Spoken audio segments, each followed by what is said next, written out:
ఇంక 2 ఫోటోలు తీసి ఆపేస్తానులే. వాడి పాల డబ్బా తీసి. సరే.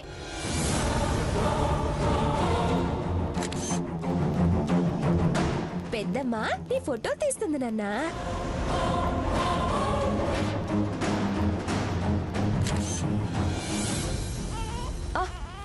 అక్క తీయక్క. అయిపోయిందా? వాడు ఏడుస్తున్నాడు అక్క. అయిపోయింది.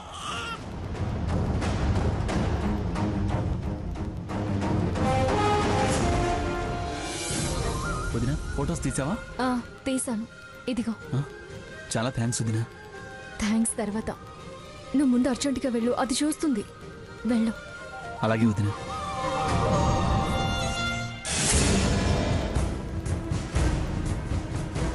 ఇదేంటి అక్కేంటి లోపలికి బయటికి అలా తిరుగుతుంది? బయట ఎవరితోనో మాట్లాడుతున్నట్టుంది. Excuse me madam. Madam sir ఈ సర్కిల్ మీ ఇంట్లో ఇమ్మని చెప్పారు.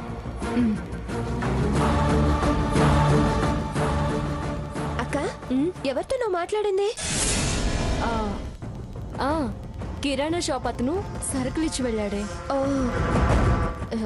ఏడతను? వెళ్ళిపోయాడు. అక్క నిజం చెప్పు, ఈ సరుకుల సంగతి అటుంచు. ఇంతకు ముందు ఒకసారి నువ్వు బయటకు వచ్చావు, అప్పుడు మాటలు వినపడ్డాయి. ఎవరితో మాట్లాడావు?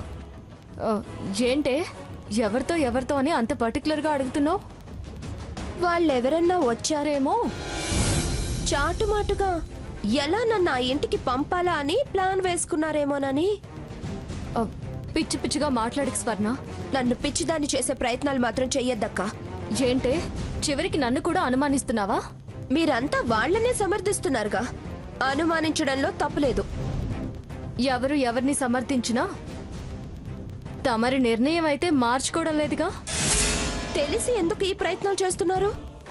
నచ్చ చెప్పాలని ఎందుకు ప్రయత్నిస్తున్నారు? అమ్మా నాన్నల బాధ చూడలేక. నా బాధ ఎవరికి పట్టదన్నమాట. సరే కానివ్వండి, మీ ప్రయత్నాలు మీరు చేయండి, నా ప్రయత్నం నేను చేస్తాను. నీ స్వార్థం కోసం, కాపురం కోసం వాళ్లకు నా విషయంలో సాయం చేయాలని చూస్తే బాగుండదు.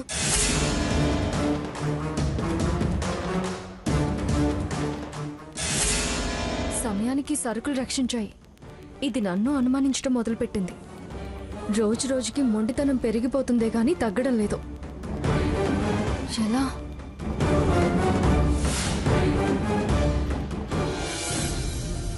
అమ్మా ఏంట్రా? నీకు నీ మనవాడిని చూడాలని ఉంది కదూ? అవునరా, వాడి మీదే ప్రాణం పీకుతుంది. నువ్వు ఇందాక అన్నప్పుడే నీకు ఎలాగైనా వాడిని చూపించాలని నిర్ణయించుకున్నాను. చూపిస్తాను, చూస్తావా? అక్కడికి మీ గ్రానికి తెలియకుండా ఎలా వెళ్తావురా? మనం వెళ్లాల్సిన పని లేదు. వాణ్ణి నేను నీ దగ్గరికి తీసుకొచ్చాను. ఏంటి వాణ్ణి తీసుకొచ్చావా? కంగారు పడకు, వాడి ఫోటో తీసుకొచ్చాను. నిజంగానా? ఇదిగో చూడు.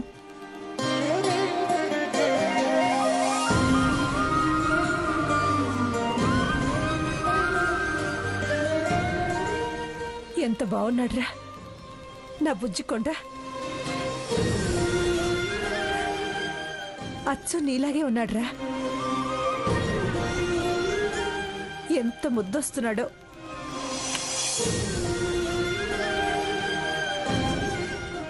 ఒళ్ళో పెట్టుకుని ఆడిస్తూ మురిపంగా ముద్దాడాల్సిన మనం ఇలా ఫోటోలు చూస్తూ మురిసిపోవాల్సి వస్తుందిరా. నలుగు పెట్టి లాలపోసి జోలపాడాల్సిందాన్ని తలుచుకుని బాధపడాల్సి వస్తుంది. నా అచ్చట ముచ్చట ఆ భగవంతుడు ఎప్పుడు తీరుస్తాడు? ఈ నాన్నమ్మ దగ్గరికి ఎప్పుడు వస్తావురా కన్నా?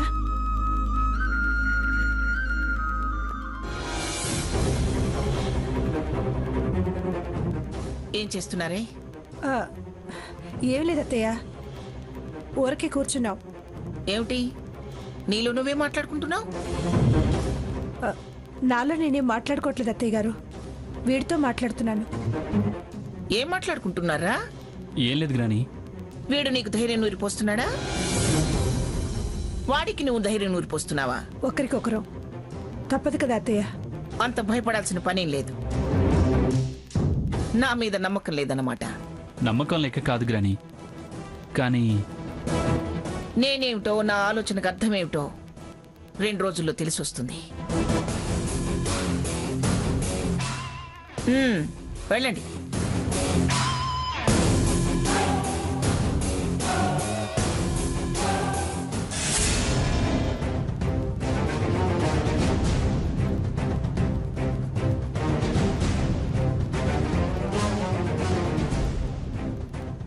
నన్ను చూసి ఎందుకు ఇది ఫోన్ దాచింది?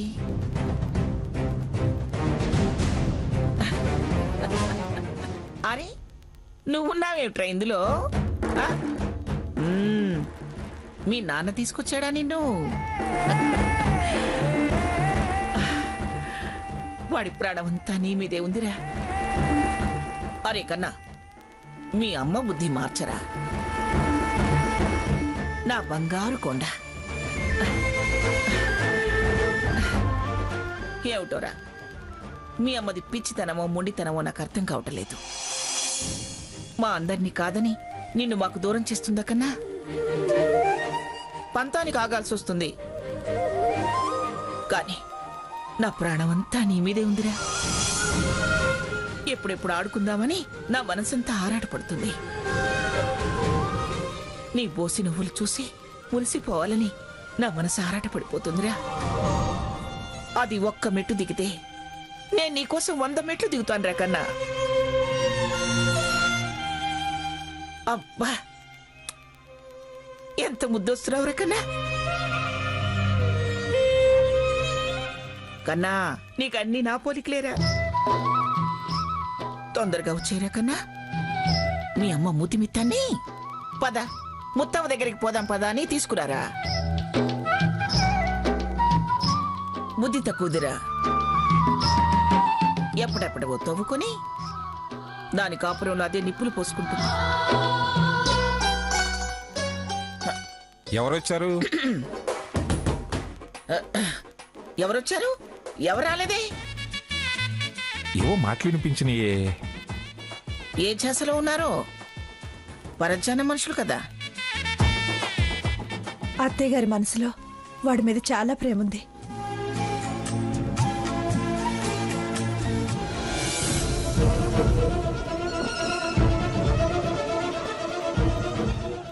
సాకేత్ ఫోన్లో ఉంది.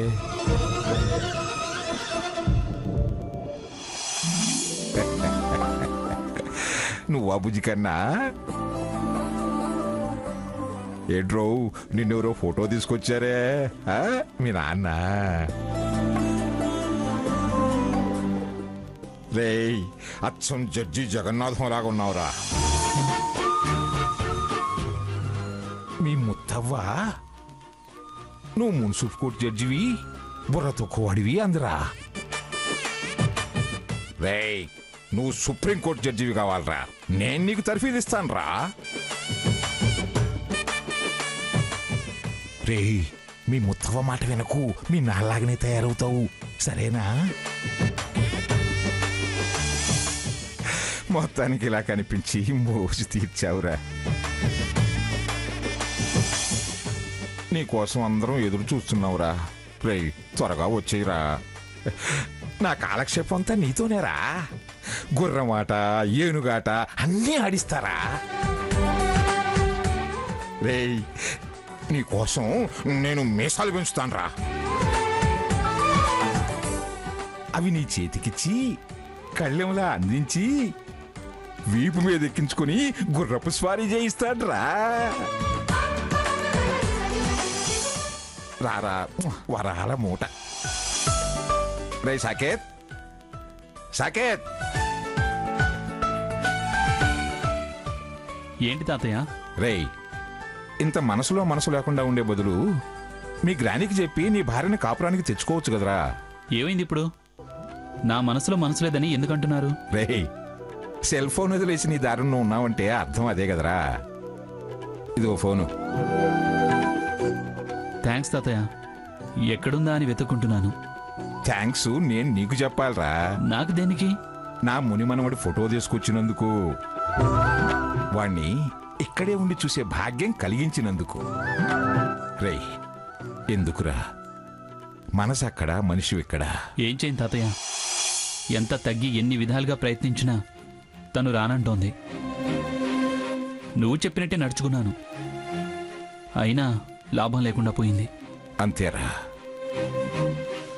కోల్పోయిన నమ్మకాన్ని తిరిగి పొందడం చాలా కష్టం. తను ఎందుకు అర్థం చేసుకోవటం లేదో నాకు అర్థం కావటం లేదు. అసలే పరిస్థితి అదోలా ఉంటే ఇప్పుడు ఇది కండిషన్స్ పెట్టింది. అంతా కాలం చేతిలో, ఆ భగవంతుడి నిర్ణయం మీద ఆధారపడి ఉంది. నువ్వు నిరాశపడకురా, దేవుడే మేలు చేస్తాడు. వెళ్ళు వెళ్ళు.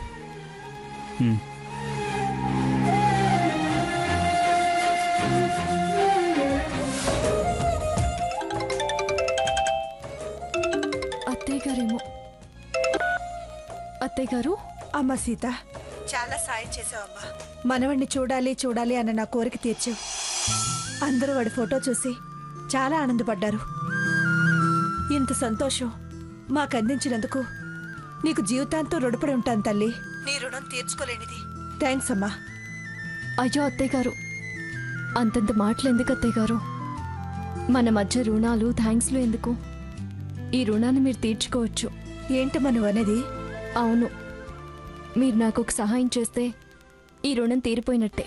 అంటే? మీకు ఒక ముఖ్యమైన విషయం చెప్తాను, కాస్త కోఆపరేట్ చేయండి. తప్పకుండా చేస్తానమ్మా. ఏది ఏవైనా అందరూ కలిసి ఆనందంగా ఉండాలన్నదే నా కోరిక. చెప్పమ్మా. రేపు రఘురాం పుట్టినరోజు అత్తయ్య. గతంలో వాళ్ళ అమ్మగారి దగ్గరుండి చేసుకునేవారు.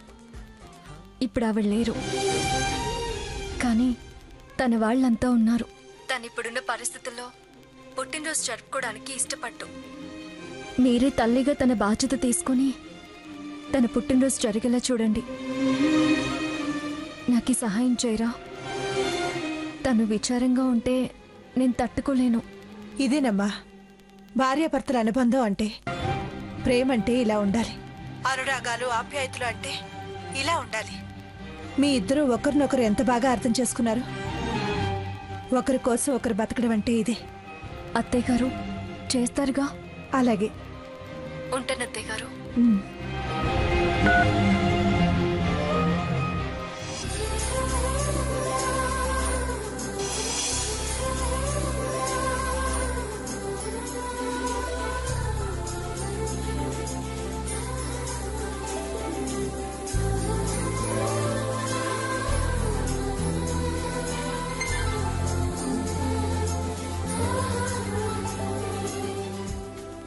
భగవంతుడా, నువ్వు పైలోకంలో ఉంటావని అందరి విశ్వాసం. అందుకే దేవుడు అంటూ అందరూ ఆకాశం వంక చూస్తారు. పగలు కనిపించే సూర్యుడిని, రాత్రి కనిపించే చంద్రుడిని దేవుళ్ళుగానే భావిస్తుంటారు. పగలు, రాత్రి, చీకటి, వెలుగులు అవి జీవితంలో కష్టసుఖాలని అనుకుంటాము. ఇప్పుడు నా కష్టాన్ని కష్టంగా భావించడం లేదు. నా చెల్లెలి జీవితం బాగుండాలని. రఘురాం నన్ను పైకి అలా అన్నా తన మనసు నిండా నేనే ఉన్నానని నాకు తెలుసు.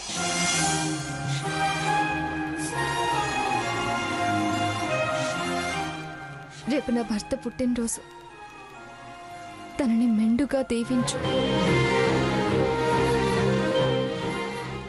తన కోరిక ప్రకారం త్వరలో సాకేత్ కాపురం కుదుట పడేలా చూడు. జీవితకాలం మా మధ్య ఎలాంటి భేదాభిప్రాయాలు రాకుండా కాపాడు. అందరూ ఉన్నా సీతలేని వెళితే తను లేకుండా జరుపుకునే వేడుకే కాదు. అందుకే ఈ విషయం నా మనసులోనే దాచుకుంటున్నాను. ఏంటో మా మధ్య ఏ తేడాలు రాకున్నా మేం విడివిడిగా ఉండాల్సి వచ్చింది. మేము దూరంగా ఉన్నా మా మనసులు దగ్గరగానే ఉన్నాయి. వారిని నన్ను దీవించు తండ్రి.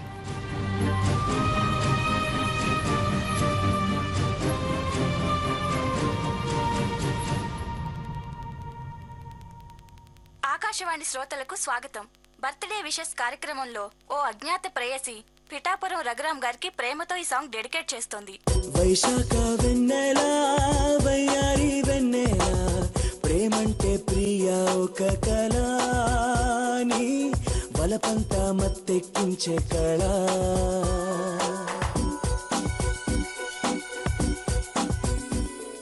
ఇది ఖచ్చితంగా సీత నా కోసం ప్లే చేయించిన పాటే. ఎలా మొదలైంది మా ప్రేమ, ఎలా ప్రయాణం చేశాం, ఇప్పుడు ఇలా తనని రావద్దన్నది నేనేనా? రఘురాం, చాలా తప్పు చేస్తున్నావురా. అనవసరంగా సీతను చాలా బాధ పెడుతున్నావురా.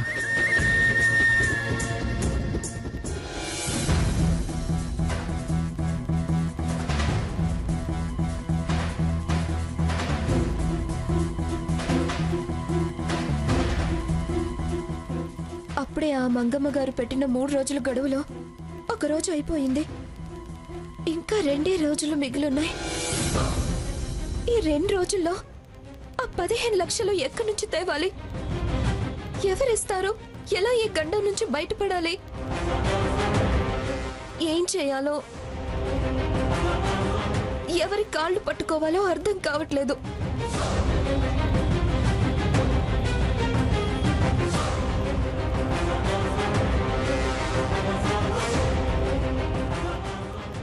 అంత డబ్బు ఈ టైంలో ఇవ్వగలిగే వాళ్ళు ఎవరూ కనిపించడం లేదే.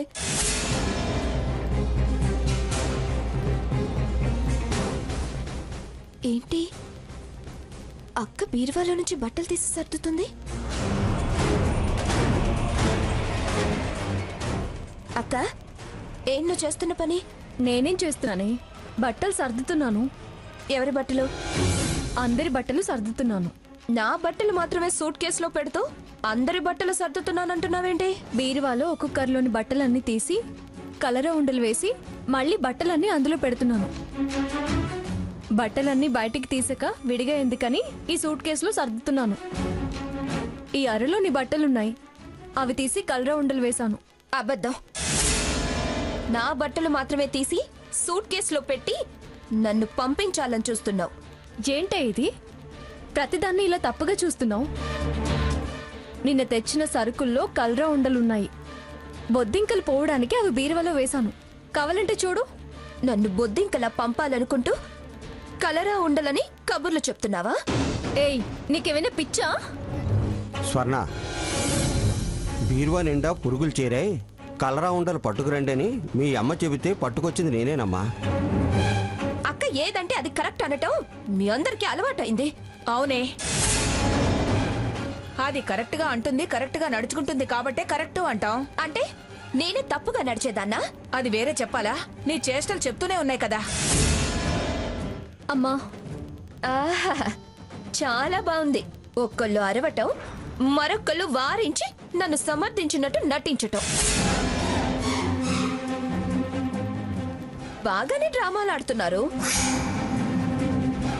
నీ ముందు డ్రామాలాడాల్సిన కర్మ మాకేం పట్టిందమ్మా? లేకపోతే ఏంటి?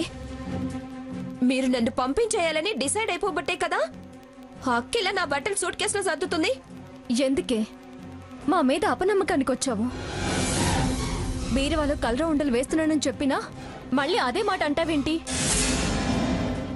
నిన్ను పంపించే నిర్ణయం తీసుకునుంటే నా బట్టలు కూడా సర్దుకోవాలి కదా. ఆల్రెడీ సర్ది పెట్టుకునే ఉంటావు. నా ఎదురుగా పెడితే నేను కనిపెట్టేస్తానని దాచుంటావు. దుర్మార్గంగా మాట్లాడుకు స్వర్ణ. అంతేలే, నా ఆలోచనల్ని అర్థం చేసుకుని వాళ్లకు నేను దుర్మార్గురాల్లాగానే కనిపిస్తాను. నావి తప్పుడు మాటల్లాగానే వినపడతాయి. ఏమన్నా అనుకోవే, మేమైతే నీలా ఏమీ అనుకోవడం లేదు. చెప్పానుగా, ఇందాక చెప్పానుగా. ఒకళ్ళు అనటం, మరొకళ్ళు ఆగమనటం. ఒకరి తర్వాత ఒకరని బాగానే వంతులేసుకున్నారు. వంతులేసుకోవడం ఏంటమ్మా? చాలా విచిత్రంగా మాట్లాడుతున్నావు. ఇందులో విచిత్రమే ఉంది నాన్న. అక్క అనటం, అమ్మ వారించటం, అమ్మ అనటం, అక్క వారించటం. అటు ఇటు అనటానికి వారించడానికి మీరు. తలో మాట అంటే సిగ్గు చచ్చి అదే అత్తారింటికి వెళ్తుందనేగా మీ ప్లాను.